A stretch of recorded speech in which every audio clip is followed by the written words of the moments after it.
नमस्कार। आकाशवाणी से प्रस्तुत है समाचार प्रभात।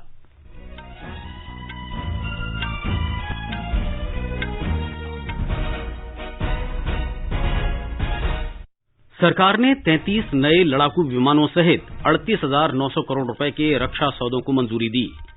स्वास्थ्य मंत्रालय ने कोविड-19 के सामान्य, हल्के और सामान्य से थोड़े ज्यादा संक्रमित लोगों को घर में पृथकवास के बारे में संशोधित दिशा निर्देश जारी किए। तमिलनाडु सरकार ने वित्तीय कठिनाइयों से उबरने में मदद के लिए वकीलों को 3,000 रुपए प्रतिमाह देने की घोषणा की। अमेरिका के राष्ट्रपति डोनाल्ड ट्रंप ने भारत चीन सीमा पर विवाद के लिए चीन को दोषी ठहराया और म्यांमार में पत्थर की खान दुर्घटना में 162 लोगों की मौत।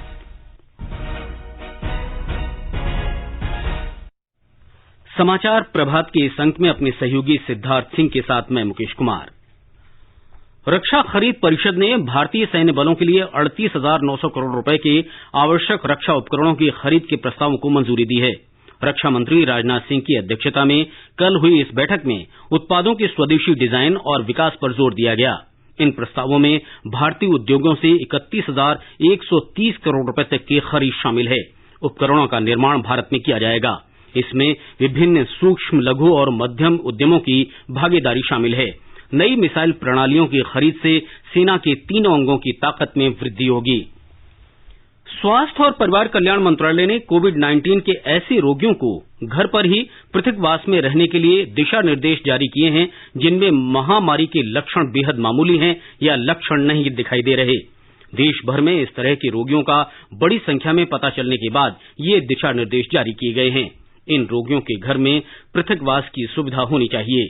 60 वर्ष से अधिक के बुजुर्ग रोगी और गंभीर बीमारियों से ग्रसित रोगियों को उचित जांच के बाद ही घर पर पृथकवास की अनुमति दी जाएगी। ऐसे कोविड रोगियों की देखभाल करने वालों और घनिष्ठ संपर्क में आने वालों को डॉक्टर की सलाह पर हाइड्रोक्सी क्लोरोक्वीन दवा दी जानी चाहिए। मंत्रालय ने सलाह दी है कि कोविड संक्रमित रोगियों में गंभीर लक्षण दिखाई देने पर तत्काल डॉक्टर की सलाह जरूरी है। दिशा निर्देशों में यह भी कहा गया है कि रोगियों को लक्षण उभरने के 10 दिन बाद 3 दिन तक बुखार न रहने पर अस्पताल से छुट्टी दी जा सकती है। मंत्रालय ने घर पर पृथकवास वाले रोगियों की निगरानी के लिए विस्तृत दिशा निर्देश भी दिए हैं।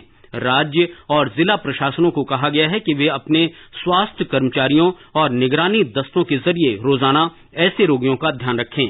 इसके लिए बनाए गए नियमों के अनुसार क्षेत्रीय स्तर पर काम करने वाले स्वास्थ्यकर्मी हर मामले की चिकित्सा स्थिति की निगरानी करेंगे और परिवार के सभी सदस्यों और संपर्क में आए व्यक्तियों का परीक्षण और ध्यान रखेंगे। प्रधानमंत्री नरेंद्र मोदी ने रूस के राष्ट्रपति व्लादिमीर पुतिन को द्वितीय विश्व युद्ध में विजय की 75वीं वर्षगांठ समारोह और संवैधानिक संशोधनों पर सफलतापूर्वक मतदान के लिए बधाई दी है। श्री पुतिन ने कल टेलीफोन पर बातचीत में श्री मोदी ने भारत और रूस की जनता के बीच मित्रता के प्रतीक के रूप में मॉस्को में पिछले महीने की 24 तारीख को हुई सैन्य परेड में भारतीय दल के शामिल होने पर चर्चा की। प्रधानमंत्री ने बताया कि वे इस वर्ष अंत में होने वाले द्विपक्षीय शिखर सम्मेलन के लिए श्री पुतिन के स्वागत के प्रति उत्सुक हैं। राष्ट्रपति पुतिन ने श्री मोदी को फोन करने के लिए धन्यवाद दिया। उन्होंने सभी क्षेत्रों में दोनों देशों के बीच विशेष तथा रणनीतिक भागीदारी और बढ़ाने की प्रतिबद्धता भी दोहराई। अमेरिका के राष्ट्रपति डोनाल्ड ट्रंप ने भारत चीन सीमा पर गतिरोध के लिए चीन पर अतिक्रमण का आरोप लगाया है। व्हाइट हाउस की प्रेस सचिव केली मैकनेनी ने कहा कि भारत चीन सीमा पर चीनी अतिक्रमण विश्व के अन्य भागों के बड़े हिस्से पर चीन के अतिक्रमण के अनुरूप ही है। उन्होंने कहा कि इस कार्रवाई से चीन की कम्युनिस्ट पार्टी का वास्तविक चेहरा सामने आ गया है। पिछले कुछ महीनों में चीन की आंतरिक स्थिति और एशियाई क्षेत्र में गतिविधियों को देखते हुए श्री ट्रंप ने ये टिप्पणी की है। चीन ने पिछले 2 महीनों में हांगकांग में दमनकारी राष्ट्रीय सुरक्षा कानून पारित कर उसकी स्वायत्तता कम कर दी है। चीन ने दक्षिण चीन सागर में वियतनाम जैसे देशों के खिलाफ आक्रामक नीति अपनाई है। सरकार ने कहा है कि पूर्णबंदी के दौरान जल जीवन मिशन के अंतर्गत देशभर के गांवों में पाइप के जरिए पानी पहुंचाने के लिए 19 लाख कनेक्शन दिए गए हैं। कोविड-19 महामारी के कारण विपरीत कार्य परिस्थितियों के बावजूद राज्यों के समन्वित प्रयास से ऐसा संभव हो पाया है। इस मिशन का उद्देश्य वर्ष 2024 तक प्रत्येक ग्रामीण परिवार को प्रति व्यक्ति प्रतिदिन 55 लीटर पेयजल उपलब्ध कराना है। मंत्रालय ने कहा है कि इस मिशन को लागू करने के लिए चालू वर्ष में राज्य को 8,000 करोड़ से अधिक की राशि उपलब्ध कराई गई है। ये भी कहा गया है कि जब पूरा देश कोविड-19 महामारी से निपटने में संघर्ष कर रहा है, वहीं केंद्र सरकार पानी का कनेक्शन उपलब्ध कराकर ग्रामीण क्षेत्रों में सुरक्षित पेयजल देने का प्रयास कर रही है। राष्ट्रीय जल जीवन मिशन समयबद्ध तरीके से राज्यों के साथ मिलकर हर घर जल का लक्ष्य पूरा करने के लिए कार्य कर रहा है। तमिलनाडु सरकार ने वित्तीय कठिनाइयों से उबरने में मदद के लिए जूनियर वकीलों को 2 वर्ष तक प्रतिमाह 3,000 रुपए देने की घोषणा की है। तमिलनाडु बार काउंसिल लंबे समय से सहायता राशि देने की मांग कर रहा था। तमिलनाडु सरकार वकीलों के लिए एडवोकेट वेलफेयर योजना लागू कर रही है। अभी तक इस योजना के तहत किसी वकील की मौत होने पर उसके परिवार को 7 लाख रुपए दिए जाते रहे हैं। अब इसमें एक नया प्रावधान जोड़ा गया है, जिसमें युवा वकीलों को अगले 2 सालों तक हर महीने 3,000 रुपए की सहायता राशि भी दी जाएगी। सरकारी विज्ञप्ति में कहा गया कि स्वतंत्र रूप से वकील के रूप में काम शुरू करने के लिए युवा वकील को 3-4 साल तक आर्थिक सहायता दिया जाना आवश्यक है। पूर्णबंदी के कारण अदालतों में काम नहीं चल रहा है, इसलिए जूनियर वकील कठिन स्थिति का सामना कर रहे हैं। ये भी संभावना है कि युवा वकील दूसरा धंधा अपना लें। उन युवा और नए वकीलों को सहयोग देने के लिए सरकार मासिक रूप से आर्थिक सहायता प्रदान करेगी। चेन्नई से जयसिंह की रिपोर्ट के साथ समाचार कक्ष से चंद्रशेखर शर्मा। मानव संसाधन विकास मंत्री रमेश पोखरियाल निशंक और स्वास्थ्य मंत्री डॉक्टर हर्षवर्धन ने दवाओं की खोज के लिए वर्ष 2020 की हैकाथॉन प्रतियोगिता का कल संयुक्त रूप से शुभारंभ किया। ये ऑनलाइन प्रतियोगिता है और देश या विदेश से कोई भी इसमें भाग ले सकता है।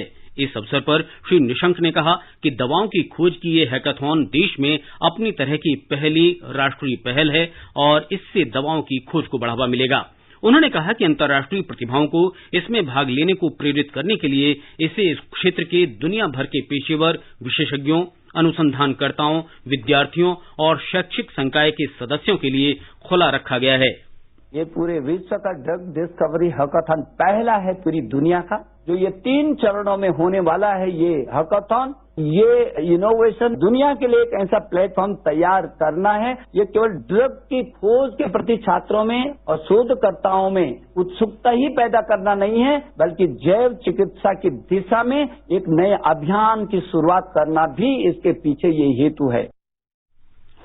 प्रतिभागियों को संबोधित करते हुए डॉक्टर हर्षवर्धन ने प्रतियोगिता में संगणनाओं पर आधारित औषधि खोज की संस्कृति को बढ़ावा देने का आग्रह किया। इस प्रतियोगिता में मानव संसाधन विकास मंत्रालय का नवाचार प्रकोष्ठ और अखिल भारतीय तकनीकी शिक्षा परिषद AICTE दवाओं के संभावित अणुओं की खोज करेंगे, जबकि वैज्ञानिक और तकनीकी अनुसंधान परिषद CSIR इन अणुओं का संश्लेषण और प्रयोगशालाओं में परीक्षण करेंगे। इस हैकाथॉन प्रतियोगिता का उद्देश्य सार्स और कोविड जैसी बीमारियों की रोकथाम के लिए दवाओं का पता लगाना और उनका जैव परीक्षण करना है। सूचना प्रौद्योगिकी मंत्री रविशंकर प्रसाद ने चीन के ऐप पर लगाए गए प्रतिबंध को सही ठहराते हुए इसे डिजिटल स्ट्राइक बताया है। उन्होंने कहा कि ये कदम देशवासियों के निजी डेटा को सुरक्षित रखने के उद्देश्य से उठाया गया है। भारत आत्मनिर्भर तभी होगा जब भारत सशक्त होगा और भारत हिम्मत से लोगों के हितों की रक्षा करेगा। आजकल 2 सी चल रहा है, एक है कोरोना और दूसरा है चाइना। भारत शांति में विश्वास करता है, भारत समस्याओं को बातचीत से सुलझाना चाहता है, भारत वसुधैव कुटुंबकम में विश्वास करता है। लेकिन जैसा हमारे प्रधानमंत्री जी ने कहा, अगर भारत के साथ कोई आंख मिलाएगा तो भारत आंख मिला के जवाब देना भी जानता है। हमने सबों के साथ दोस्ती का हाथ बढ़ाया, लेकिन अगर चीन के लोगों ने जबरन लद्दाख में दबाव बनाने की कोशिश की, जो लाइन ऑफ एक्चुअल कंट्रोल है, जो LOC है, तो उसके संधि का अतिक्रमण कर आगे आने की कोशिश की, तो हमारे जवानों ने जबरदस्त जवाब भी दिया।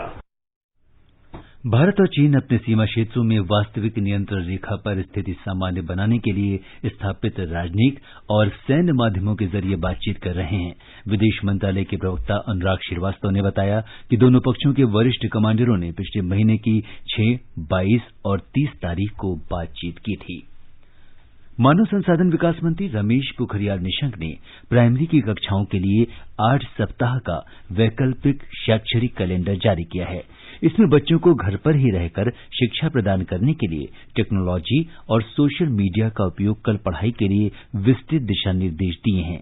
कैलेंडर का उद्देश्य विद्यार्थियों, शिक्षकों, बच्चों के माता पिता और स्कूलों के प्रधानाध्यापकों को ऑनलाइन सीखने और सिखाने के साधनों के जरिए कोविड-19 से निपटने के सही तौर तरीकों की जानकारी देना और बेहतरीन नतीजे हासिल करना भी शामिल है।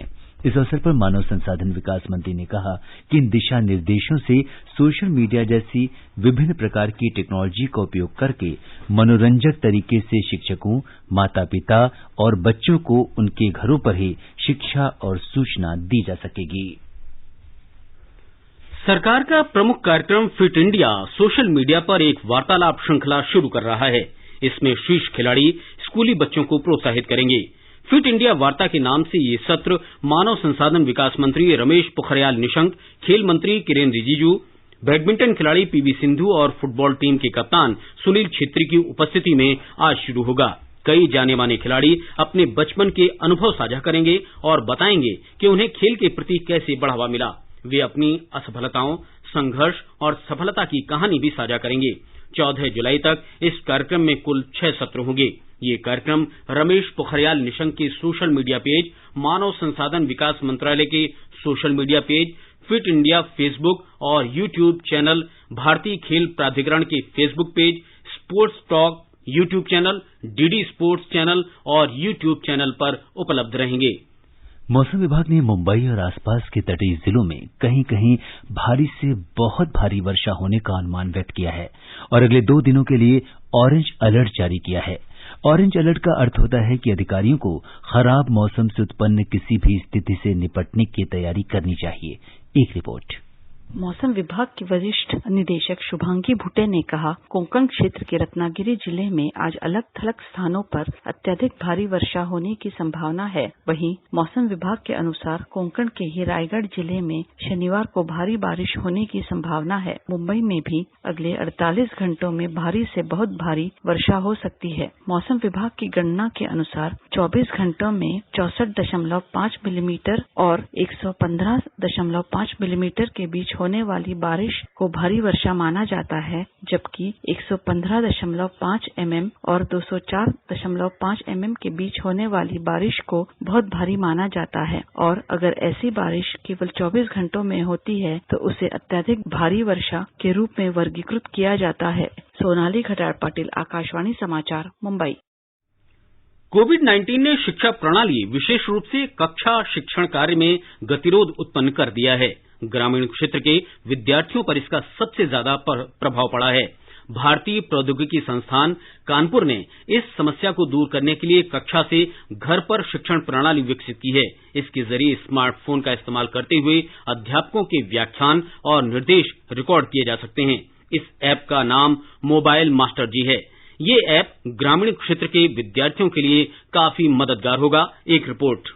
कानपुर आईआईटी की इमेजिनरिंग लेबोरेटरी ने एक ऐसा उपकरण विकसित किया है जो क्लासरूम में टीचर द्वारा दिए जा रहे लेक्चर को उनके स्मार्टफोन की मदद से रिकॉर्ड कर सकता है। मोबाइल मास्टर जी नाम का ये उपकरण क्लासरूम के वीडियो को कई तरीके से रिकॉर्ड करता है। ये बेहद हल्का है और इसे किताबों के साथ लगाकर छोटे बच्चों को आसानी से कोई भी पाठ पढ़ाया जा सकता है। विभाग के डॉक्टर अमनदीप सिंह ने आकाशवाणी को बताया, सबसे बड़ा इसका फायदा ये है कि जो एग्जिस्टिंग मोबाइल है टीचर्स के पास, वहीं से ही रिकॉर्डिंग करके टीचर घर से बच्चों तक पहुंचा सकते हैं। हम बुक से भी सीधा अंडरलाइन करके, मार्क करके, फोटोग्राफ कुछ भी है बच्चों को दिखाया जा सकता है। इसके साथ साथ जो ब्लैक बोर्ड रिकॉर्डिंग है, ये हॉरिजॉन्टल और वर्टिकल पोजीशन दोनों में काम करता है। इस तरह से महज कुछ मिनटों में मोबाइल मास्टर जी की पोजीशन बदली जा सकती है और पूरी रिकॉर्डिंग के जरिए ऑनलाइन क्लास को भी किसी आम क्लासरूम जैसा बनाया जा सकता है। सुशील चंद्र तिवारी, आकाशवाणी समाचार, लखनऊ।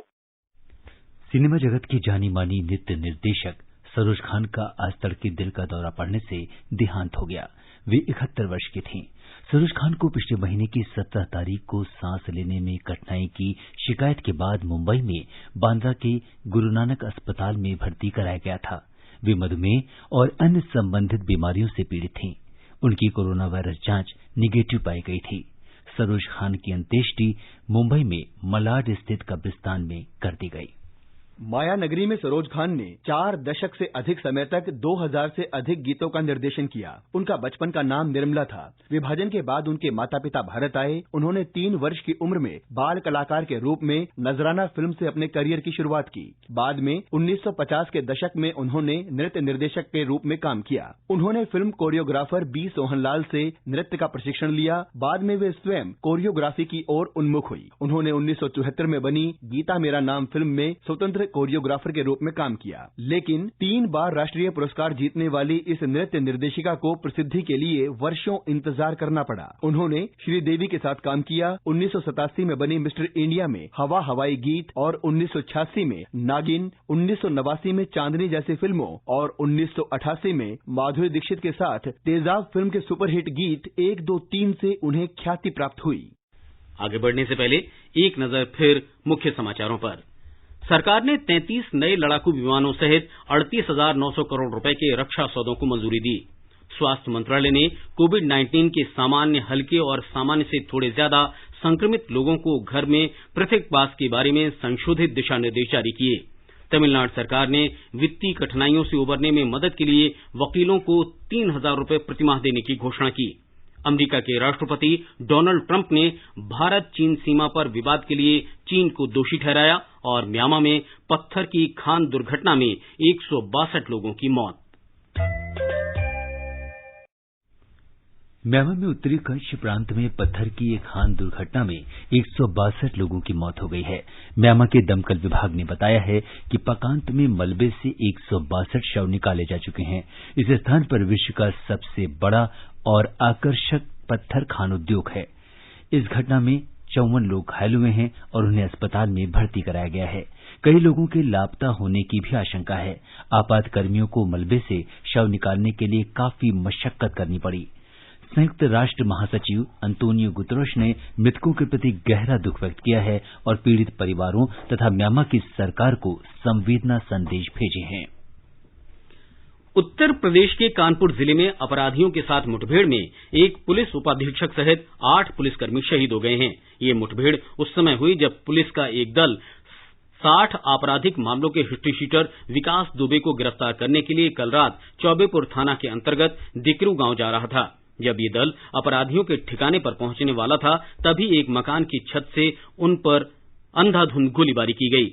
गोलीबारी में पुलिस उपाधीक्षक देवेंद्र मिश्रा, 3 उपनिरीक्षक और 4 सिपाही शहीद हो गए। घटना का ब्यौरा देते हुए उत्तर प्रदेश पुलिस महानिदेशक HC अवस्थी ने बताया कि शायद इन अपराधियों को पुलिस दल के छापे का पता चल गया था। सूचना मिलने पर कानून व्यवस्था के अपर पुलिस महानिदेशक, पुलिस महानिरीक्षक कानपुर और कानपुर के वरिष्ठ पुलिस अधीक्षक घटनास्थल पर पहुंच गए। उत्तर प्रदेश पुलिस के विशेष कार्यदल को घटना की जांच का काम दिया गया है। मुख्यमंत्री योगी आदित्यनाथ ने शहीद पुलिसकर्मियों को श्रद्धांजलि दी है और उनके परिवारों के प्रति हार्दिक संवेदना व्यक्त की है। उन्होंने पुलिस को अपराधियों के खिलाफ कड़ी कार्रवाई करने का भी निर्देश दिया। देश में कोविड मरीजों के स्वस्थ होने की दर 59.52% है। पिछले 24 घंटे में 11,881 रोगी ठीक हुए हैं। स्वस्थ होने वाले लोगों की संख्या 3,59,000 से अधिक हो गई है। इस समय देश में 2,26,947 रोगियों का इलाज किया जा रहा है। केंद्रीय गृहमंत्री अमित शाह ने कल दिल्ली राष्ट्रीय राजधानी क्षेत्र में कोविड-19 की स्थिति की समीक्षा के लिए वीडियो कॉन्फ्रेंस के जरिए एक बैठक की अध्यक्षता की। इसमें केंद्रीय स्वास्थ्य मंत्री डॉक्टर हर्षवर्धन, उत्तर प्रदेश के मुख्यमंत्री योगी आदित्यनाथ, हरियाणा के मुख्यमंत्री मनोहर लाल और दिल्ली के मुख्यमंत्री अरविंद केजरीवाल उपस्थित थे। गृह मंत्रालय और स्वास्थ्य मंत्रालय के वरिष्ठ अधिकारियों ने भी इस बैठक में भाग लिया। बैठक में श्री अमित शाह ने रैपिड एंटीजन टेस्ट किट का इस्तेमाल कर अधिक नमूनों की जांच किए जाने पर जोर दिया। गुजरात में पिछले 24 घंटों में 681 नए कोरोना मरीजों की पुष्टि के होने के साथ ही कोविड-19 संक्रमित लोगों की कुल संख्या बढ़कर 33,999 हो गई है। इस दौरान 19 रोगियों की मृत्यु हुई। इन्हें मिलाकर राज्य में कोविड-19 से मृतकों की संख्या बढ़कर 1,888 पर पहुंच गई है। एक रिपोर्ट। गुजरात में पिछले 24 घंटों के दौरान 681 नए मामले दर्ज किए गए। सबसे अधिक 202 मामले अहमदाबाद शहर से, जबकि 191 नए मामले सूरत में दर्ज किए गए। आधिकारिक सूत्रों के अनुसार राज्य में 7,510 सक्रिय मामलों में से 68 मरीजों की स्थिति गंभीर है और वे वेंटिलेटर पर है। पिछले 24 घंटों में 563 मरीजों को अस्पतालों से छुट्टी दी गई। इसके साथ ही राज्य में कोविड-19 से अच्छे होने वाले मरीजों की कुल संख्या 24,601 हो गई है। राज्य में अब तक 3,88,000 से अधिक लोगों का कोविड-19 के लिए परीक्षण किया जा चुका है। इस बीच कोविड-19 पर सरकार को सलाह देने के लिए गठित डॉक्टरों के विशेषज्ञ समूह ने कल मुख्यमंत्री श्री विजय रूपाणी के साथ बैठक की। उन्होंने लोगों के मन से मनोवैज्ञानिक भय को दूर करने और संक्रमण को नियंत्रित करने के लिए अल्पकालीन और दीर्घकालीन उपायों के सुझाव दिए। योगेश पंड्या, आकाशवाणी समाचार, अहमदाबाद। मध्य प्रदेश में इंदौर नगर निगम कोरोना महामारी के संक्रमण की रोकथाम के लिए शहर के सभी प्रमुख स्थानों पर पीले रंग के कूड़ेदानों की व्यवस्था कर रहा है। ये कूड़ेदान हरे और नीले कूड़ेदानों के अलावा हैं और इनमें कोरोना से संक्रमित सामग्री को ही फेंका जा सकेगा। इंदौर देश के कोविड-19 से सबसे अधिक संक्रमित शहरों में से एक है। एक रिपोर्ट। लोग इन दिनों इस्तेमाल के बाद कोविड-19 संक्रमित पीपीई किट्स, दास्ताने और मास्क को हरे और नीले कूड़ेदानों में या सड़क पर फेंक देते हैं, जिससे कोरोना महामारी और फैल सकती है। इंदौर नगर निगम आयुक्त प्रतिभा पाल ने कहा कि इस स्थिति से बचने के लिए हमने यह नवाचार शुरू किया है। नगर निगम ने अभी ये लक्ष्य रखा है कि हम लोग मुख्य बाजार क्षेत्र, मुख्य पब्लिक प्लेसेस, मुख्य कम्युनिटी प्लेसेस पे ये 2,500 बिन स्थापित करेंगे। जो पहले के नीले और हरे रंग के जो बिन लगे हुए हैं उन्हीं के साथ में लगेगा। तो ये काम अगले आने वाले 15 दिनों में पूरा किया जाएगा। इंदौर के शासकीय महात्मा गांधी चिकित्सा महाविद्यालय के सर्जरी विभाग के एसोसिएट प्रोफेसर डॉक्टर अंकुर माहेश्वरी ने भी इस पहल को अच्छी योजना बताया है। रिसाइकलिंग करने वाले कचरे से इसका अलग अलग करना न सिर्फ निगम कर्मी वरन सामान्य नागरिकों को भी संपर्क में आने से बचाएगा। आम लोग भी इस योजना की सराहना कर रहे हैं। पूरे देश में इस प्रकार का कदम पहली बार इंदौर शहर में ही उठाया जा रहा है। ये भी एक गौरव का विषय है। उम्मीद है कि इंदौर नगर निगम के इन प्रयासों से बदलाव आएगा। इंदौर से मनीन्द्र दुबे के साथ संजीव शर्मा, आकाशवाणी समाचार, भोपाल। पुद्दुचेरी में दूसरे चरण का अनलॉक आज से शुरू हो रहा है। मुख्यमंत्री वी नारायणसामी ने घोषणा की है कि दुकानें सुबह 6 बजे से रात 8 बजे तक खुली जा सकती हैं। अब तक वाणिज्यिक प्रतिष्ठानों को सुबह 6 बजे से दोपहर 2 बजे तक खुलने की अनुमति थी। इस घोषणा से पुद्दुचेरी के लोगों को राहत मिलेगी। महामारी को फैलने से रोकने के लिए पुदुचेरी सरकार के अथक प्रयासों के बावजूद केंद्र शासित प्रदेश में कोविड संक्रमण के मामलों की संख्या बढ़ती जा रही है। पुदुचेरी स्वास्थ्य विभाग ने बताया है कि पुदुचेरी सेक्टर में 60 और कराईकल में 3 और लोगों में कोरोना की पुष्टि हुई है। हालांकि 30 रोगियों को ठीक होने के बाद अस्पताल से छुट्टी दे दी गई। पूर्णबंदी के नियमों में ढील दिए जाने से लोगों को सुविधा होगी, लेकिन उन्हें यह समझना होगा कि लोगों के सामाजिक दूरी बनाए रखने और निजी तौर पर साफ सफाई का ध्यान रखने से ही इस खूबसूरत केंद्र शासित प्रदेश में महामारी का फैलाव रोका जा सकता है। पुदुचेरी से चिदम्बर नाथन की रिपोर्ट के साथ समाचार कक्ष से मैं शशि भूषण त्रिपाठी। बिहार में बिजली गिरने और भारी वर्षा से हुई दुर्घटनाओं में मृतकों की संख्या बढ़कर 36 हो गई है। 9 जिलों में इस तरह की दुर्घटनाओं में 14 लोग घायल भी हुए हैं। मुख्यमंत्री नीतीश कुमार ने मृतकों के परिवारों को 4-4 लाख रुपए अनुग्रह राशि देने और घायलों के मुफ्त इलाज की घोषणा की है। एक रिपोर्ट। वज्रपात के कारण पटना और समस्तीपुर में 14 लोगों की मौत हो गई, जबकि सीतामढ़ी, शिवहर, दरभंगा और मधेपुरा समेत 7 जिलों में 22 लोग प्राकृतिक आपदा की चपेट में आ गए। जान गंवाने वालों में अधिकतर लोग धान की रोपनी करने गए थे। मौसम विभाग ने अगले 48 घंटों के दौरान वज्रपात और भारी बारिश को लेकर हाई अलर्ट जारी किया है। खेती बाड़ी से जुड़े लोगों को विशेष सतर्क रहने की चेतावनी दी गई है। इस बीच राज्य सरकार ने लोगों से भारी बारिश के दौरान बेवजह घरों से बाहर नहीं निकलने की अपील की है। आकाशवाणी समाचार के लिए पटना से कृष्ण कुमार लाल। केंद्रीय गृहमंत्री अमित शाह ने बिहार में बिजली गिरने से मरने वाले लोगों के परिजनों के प्रति संवेदना व्यक्त की है। एक ट्वीट में श्री शाह ने कहा कि राज्य सरकार और आपदा प्रबंधन प्राधिकरण की टीमें राहत कार्यों में लगी हुई हैं। श्री शाह ने घायलों के शीघ्र स्वस्थ होने की कामना व्यक्त की है। आकाशवाणी का समाचार सेवा प्रभाग आज फोन इन कार्यक्रम में कोविड-19 पर एक विशेष परिचर्चा प्रसारित करेगा। ये कार्यक्रम रात 9:30 बजे से FM गोल्ड और अतिरिक्त मीटरों पर सुना जा सकता है। श्रोता स्टूडियो में टोल फ्री नंबर 1800-11-5767 पर फोन कर विशेषज्ञ से सवाल पूछ सकते हैं। श्रोता 011-2331-4444 पर भी सवाल पूछ सकते हैं। हैशटैग AskAIR का इस्तेमाल कर Twitter handle @AIR news alert से भी सवाल पूछे जा सकते हैं।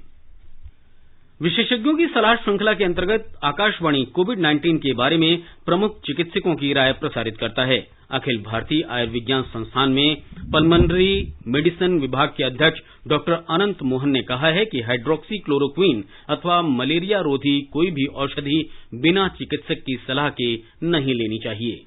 Please do not take medicines such as azithromycin, other antibiotics, antivirals or hydroxychloroquine or other antimalarials without a proper prescription by a doctor. Do not self-medicate. और अब आज के मौसम का पूर्वानुमान। दिल्ली में आमतौर पर बादल छाए रहेंगे और हल्की वर्षा तथा बौछार पड़ने की संभावना है। न्यूनतम तापमान 31 डिग्री सेल्सियस रिकॉर्ड किया गया और अधिकतम तापमान 41 डिग्री सेल्सियस रहने का अनुमान है। मुंबई में भी आमतौर पर बादल छाए रहेंगे, लेकिन कहीं कहीं भारी बारिश हो सकती है। न्यूनतम तापमान 25 डिग्री सेल्सियस दर्ज हुआ, अधिकतम तापमान 33 डिग्री सेल्सियस रहेगा। चेन्नई में आमतौर पर बादल छाए रहेंगे और हल्की बूंदाबांदी भी हो सकती है। न्यूनतम तापमान 27 डिग्री सेल्सियस दर्ज हुआ, अधिकतम तापमान 34 डिग्री सेल्सियस के आसपास रहेगा। कोलकाता में भी आंशिक रूप से बादल छाए रहने और 1-2 बार वर्षा होने या गरज के साथ बौछारें पड़ने की संभावना है। न्यूनतम तापमान 27 डिग्री सेल्सियस दर्ज हुआ, अधिकतम तापमान 35 डिग्री के आसपास रहेगा। केंद्र शासित प्रदेश जम्मू कश्मीर के जम्मू में आसमान आमतौर पर साफ रहेगा। श्रीनगर में आसमान साफ रहेगा, तापमान 17 डिग्री सेल्सियस दर्ज किया गया, अधिकतम तापमान 33 डिग्री सेल्सियस के आसपास रहेगा। गिलगित में आसमान साफ रहने और दोपहर बाद या शाम को बादल छाने का अनुमान है। ये समाचार हमारी वेबसाइट newsonair.com/hindi पर भी उपलब्ध हैं। और सिद्धार्थ, अब बताएं कि आज के समाचार पत्रों में क्या क्या सुर्खियां हैं। जी हाँ मुकेश, अगर आज के समाचार पत्रों पर एक नजर डालें तो चीन से तनातनी के बीच रक्षा सौदे को मंजूरी की खबर सभी अखबारों में है। नवभारत टाइम्स की सुर्खी है, चीन से तनाव के बीच रूस से लौटे 33 जेट, जनसत्ता ने इसे भारत का बड़ा कदम बताते हुए शीर्षक दिया है 38,900 करोड़ की रक्षा खरीद पर मुहर। दैनिक जागरण लिखता है, सैन्य तैयारी तेज, वायुसेना को मिलेंगे 33 फाइटर जेट। दैनिक भास्कर के अनुसार 248 अस्त्र मिसाइल भी खरीदने की इजाजत। दैनिक ट्रिब्यून की सुर्खी है, जमीन से आसमान तक बढ़ेगी भारत की ताकत। और अंत में मुख्य समाचार एक बार फिर, सरकार ने 33 नए लड़ाकू विमानों सहित 38,900 करोड़ रुपए के रक्षा सौदों को मंजूरी दी। स्वास्थ्य मंत्रालय ने कोविड-19 के सामान्य, हल्के और सामान्य से थोड़े ज्यादा संक्रमित लोगों को घर में पृथकवास के बारे में संशोधित दिशा निर्देश जारी किए। तमिलनाडु सरकार ने वित्तीय कठिनाइयों से उबरने में मदद के लिए वकीलों को 3,000 रुपए प्रतिमाह देने की घोषणा की।